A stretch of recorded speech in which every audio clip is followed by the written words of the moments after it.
In today's video, I'm going to paint some Galloway cattle using acrylic, but I'm going to leave one of the cattle almost completely unpainted.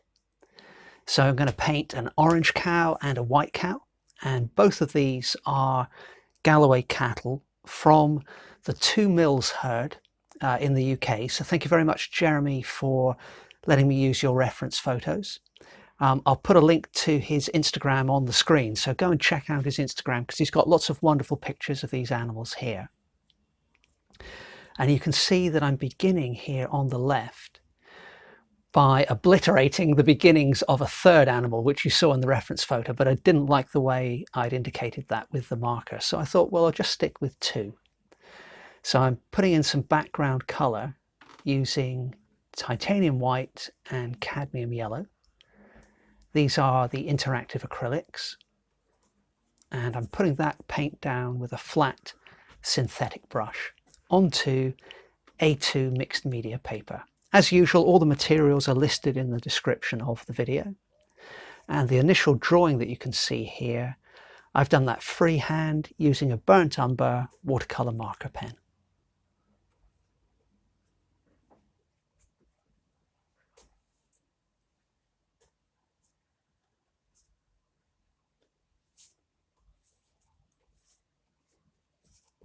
So this week's painting was partly inspired by last week's video.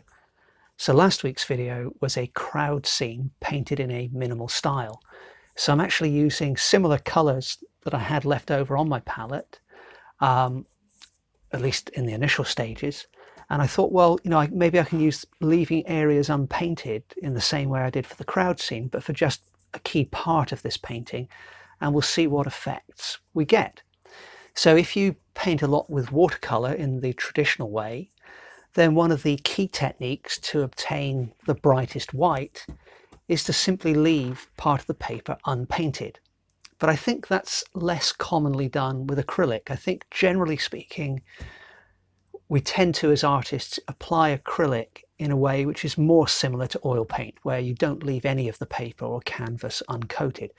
But to my mind, there's no reason that you can't do that. I don't see why you can't use the watercolor technique of leaving some unpainted paper but just use that same technique for acrylic.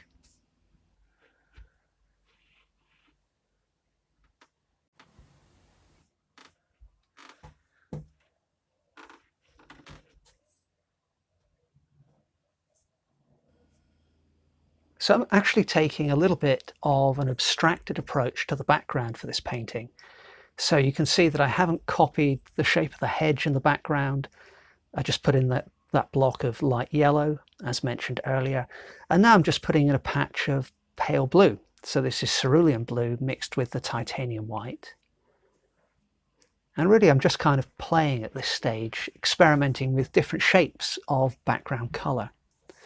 You can see that the bits of yellow I put down on the foreground are a little patchier than they are directly behind the animals. So that's partly to begin to define the kind of horizontal plane, the field that the animals are standing on. But as mentioned right at the beginning, I needed to obliterate the head of that third cow that I'd started to draw. It's not completely gone, but it will be by the end of the painting. That's my hope anyway.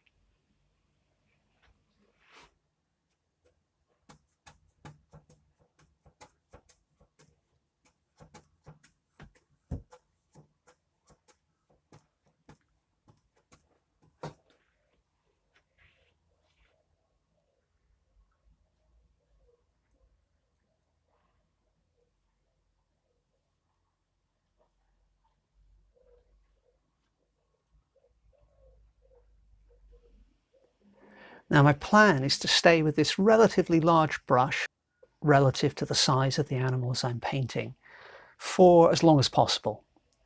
So I'm just adding some blue to the shadow areas on this white cow. So it's the same combo as before, but there's more of the cerulean blue in there this time. So in many ways I'm taking the same approach that I took for painting the people in last week's video.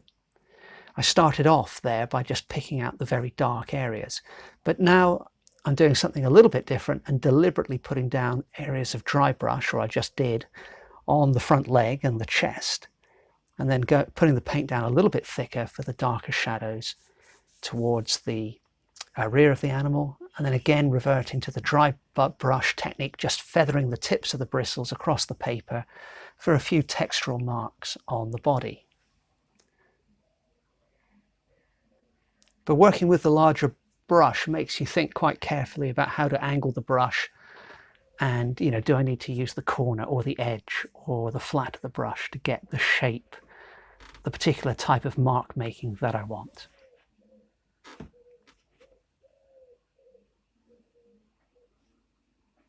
Coming in with some burnt umber now for the reddish orange animal on the left.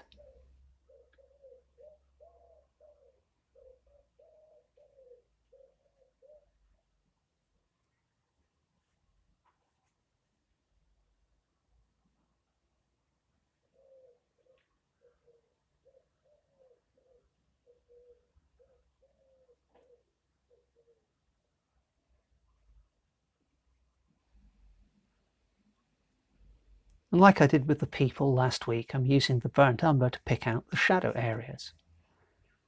So looking at trying to keep all the shapes as big as possible.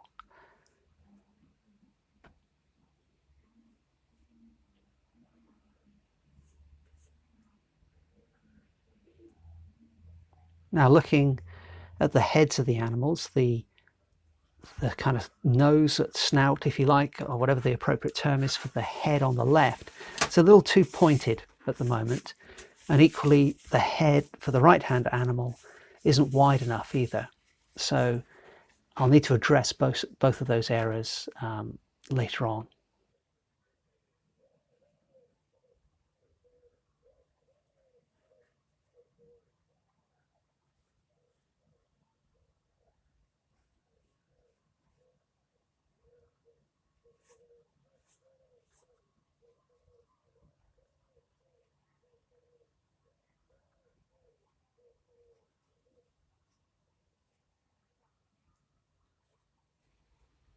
Now you can see, if you compare the reference to the painting, I've deliberately put a gap in between the two animals there, just because I felt it worked. It's perhaps less, I don't know that it's, I suppose it is just as realistic as the reference, because obviously the animals stand further apart, don't they? But I just felt it would make my life a little bit easier in terms of the painting. But now I'm continuing with the burnt umber and just using the edge of the brush, and then also rolling the brush a little bit as well, tapping the brush down, varying the types of marks that I'm creating to begin to represent the tangle and the randomness of the grass.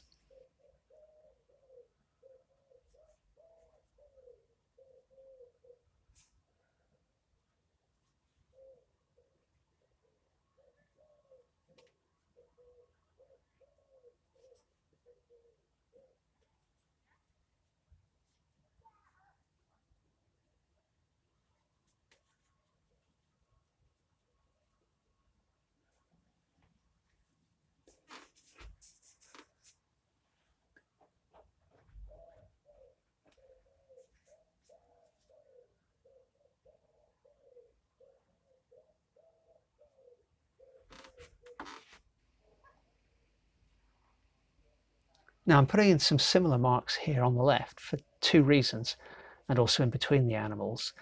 The first is just to, again, help create a sense of that horizontal plane that the animals are standing on. So maybe those marks are the base of the hedge in the background. Not that I'm looking to replicate that exactly, but the marks I put down on the background to the left of the left-hand animal, they were also placed there to further confuse the eye, so that the remains of that third cow head that were still showing through the yellow background, they're hopefully further hidden by the random marks in burnt umber that I've put on top. But now I'm coming in with some tube orange to begin to get the color of the left-hand animal in the right ballpark.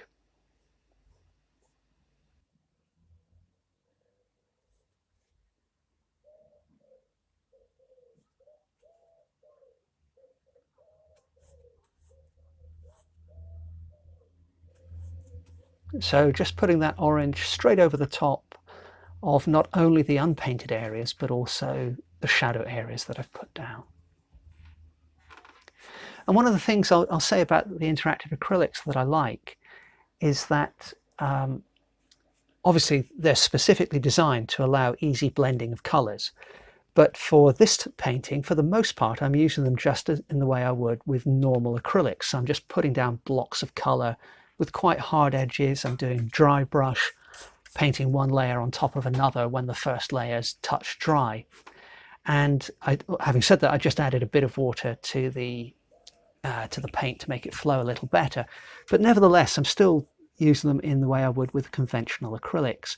And I find they're great for doing that because although I love the blendable nature of the interactives, and that's definitely a limitation of conventional acrylics, I do like painting in a conventional acrylic style where you use that kind of limitation, where you get a hard edge and then you can't blend it. It gives a nice style, I think, to the painting sometimes, where you're kind of making a strong decision as an artist, a strong visual decision. You have to say the shadow is this shape, or this highlight is exactly this shape. You don't have any sort of like fuzzy or soft edges. But because the paints don't dry out as easily on the palette, it still gives you more working time than you would have. So they kind of work really well in both circumstances. Just added some white to the mix, but this is the tinting white now to begin to add some fairly soft highlights.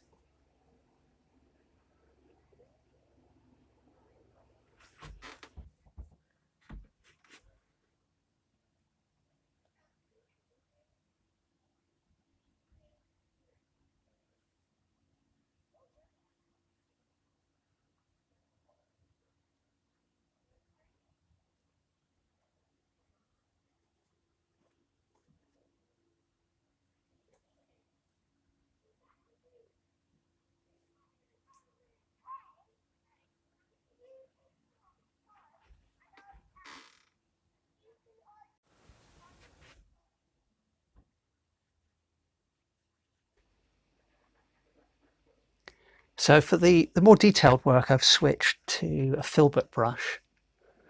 So if that's not one you've come across before, it's basically a flat brush, but with a rounded tip. So it's almost the shape of a spade or a spoon, I suppose, or a shovel or a spoon, I should say. And I'm just coming in with some ultramarine blue to add a few darker details and a few kind of gestural marks. So this is now the beginnings, really, of leaving an area unpainted. So for the animal on the left, I intend to paint that fully in the way I normally would. But for the animal on the right, because it's predominantly white, I'm going to treat it more as a drawing, even though I'm using paint and a brush, and I've clearly painted in some areas. The techniques I'm using now, they're more akin to the style of drawing I would do for farm animals, where I would use my ballpoint pen perhaps, or my unipin marker or my Sharpie, where I would look at the general texture of the surface of the animal, the tangles in the hair or the fur, depending on what I'm painting, or the feathers even, and then try and capture the character of that randomness with a few key marks. So that's what I've begun to do on the ears and the head of the animal there.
So obviously I'm just moving on to the left-hand animal, but one of the things I wanted to mention about the white cow on the right is some of those ultramarine blue marks that I've put down, in particular on the left leg. You can see I've put them over the top of the watercolor marker line in burnt umber that I had in the original drawing, but that line is still showing through, and that's quite deliberate.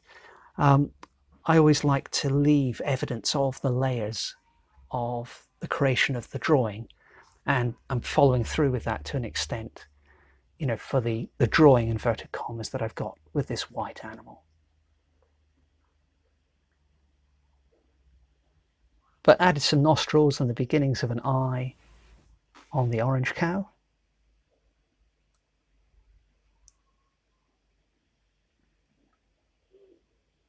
And then, you know, we can still have a little bit of drawing on this orange cow as well. So I'm using that ultramarine blue over the top of what I've already done. And where that goes over the burnt umber, that's going to create a nice, you know, deep dark, because the ultramarine blue is it's got a little bit of translucency there. So when you paint it, especially if you put it down fairly thin, when you paint it on top of burnt umber, it creates a really nice dark.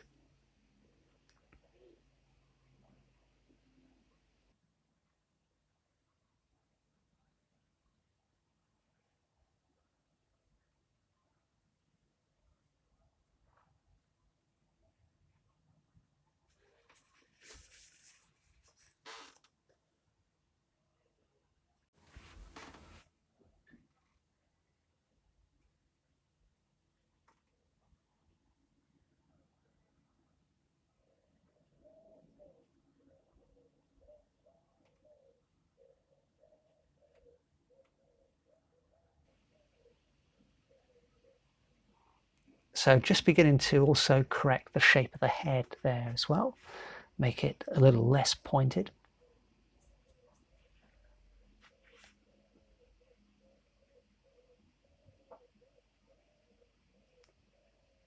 And we've got a mix of the cadmium yellow, a bit of the orange, and I think it might be the titanium white now at this stage.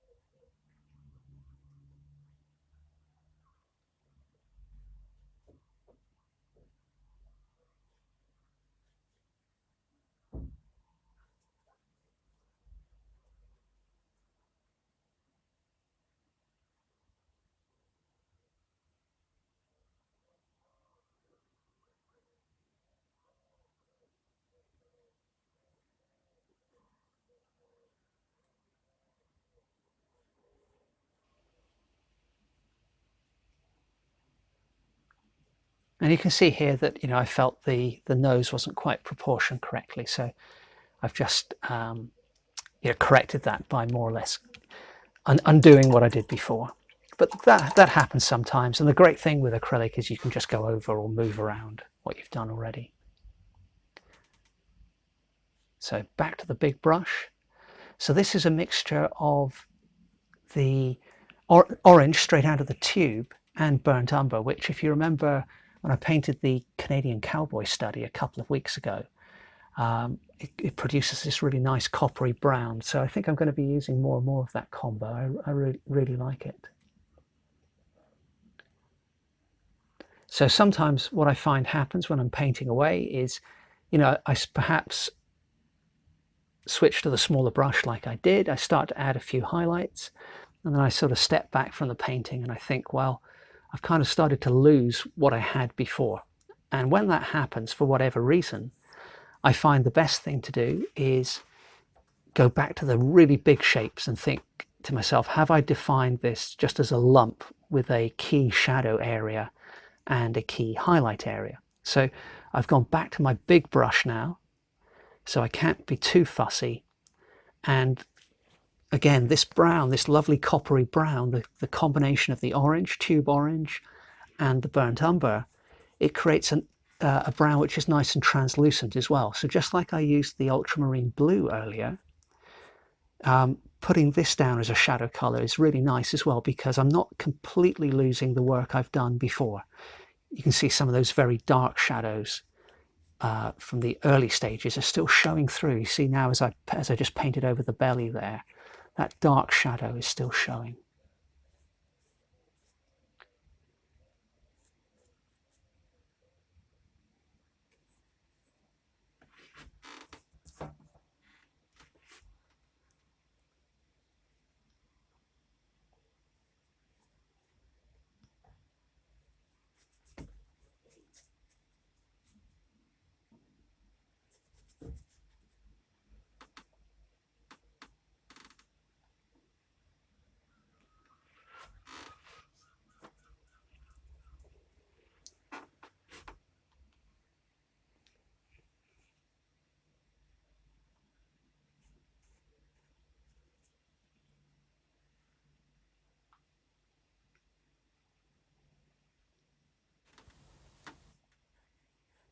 Now, I felt the need for a tail in the painting. I know it's not really visible in the reference, so a little bit of artistic license here. But I didn't want, because I was more or less making it up, I didn't want to suggest it too heavily, because I don't want to draw too much attention to it, quite frankly. But I just felt it needed to be there.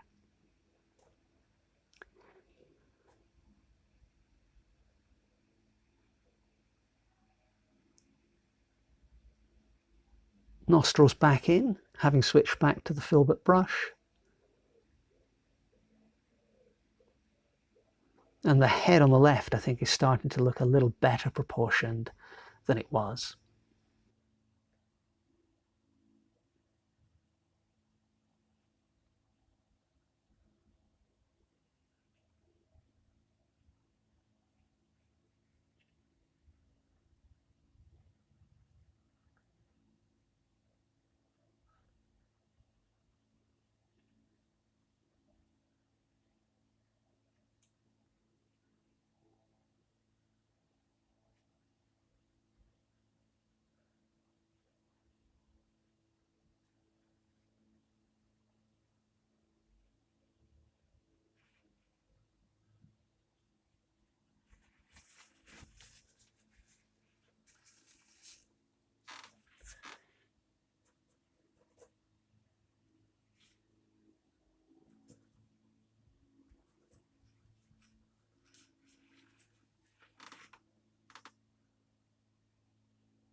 So you can see the animal on the left is painted in really quite a solid way. You know, it's fully painted, for one. We've got mid-tones, dark shadows, highlights, mid-shadows. You know, there's quite a lot going on, different textural marks. The one on the right is barely painted at all. And really it's been drawn with the brush, as I mentioned earlier, apart from a couple of key areas. But to my mind, I think it's quite an interesting effect. Now, you may or may not like it, but nevertheless, they're visually very different. It almost looks, you could say the animal on the left almost looks like it's cut out. But I would like to think there's still a certain sense of life there. So the question then is, as an artist, do you feel it makes the painting too disjointed because you've got two different styles, one on the left, one on the right? Or do you like the contrast of visual styles? And obviously that's for each individual to decide, whether they're the artist or the person viewing the painting. But I like to experiment in this way, and I like to include a sense of drawing in my paintings quite often. You can see I'm doing a bit of that now on the head of the orange animal. I'm including some of those sort of drawing marks on top of the more painterly approach that I've taken for the earlier stages. And those drawing marks are great for adding sort of fluffy bits to the back or the ear or the, you know, just the edge of the animal, really.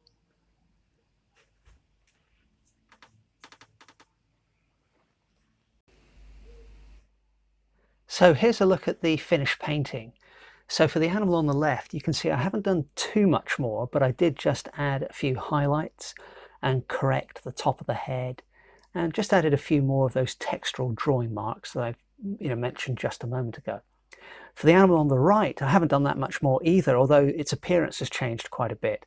I've widened the head. If you remember earlier on, I mentioned I needed to adjust the shape of the head. And I feel that's really brought the animal to life more. I added a few highlights here and there as well, and a few touches of light blue on the body, and a few watercolor marker lines as well, just to add a bit of texture and enhance the sense of being drawn. And then there are just a few patches of green on the background hedge. But on the whole, you can see it's really quite a minimalist approach to much of the painting, in particular the animal on the right. Hopefully at a glance now, I think it looks like less of a sort of paper cutout, and it's more in keeping with the whole painting. But at the same time, I've maintained a key contrast between the left-hand animal and the way it's painted and the way the right-hand animal is described. So I personally feel it's a really interesting way to work. And I hope it's been useful for you as well, and shown you that you can leave parts unpainted in acrylic. You don't have to restrict that technique to watercolor. Hope you enjoyed the video, and hope to see you next Sunday for the next episode of the Sunday Art Show. Thanks very much for watching.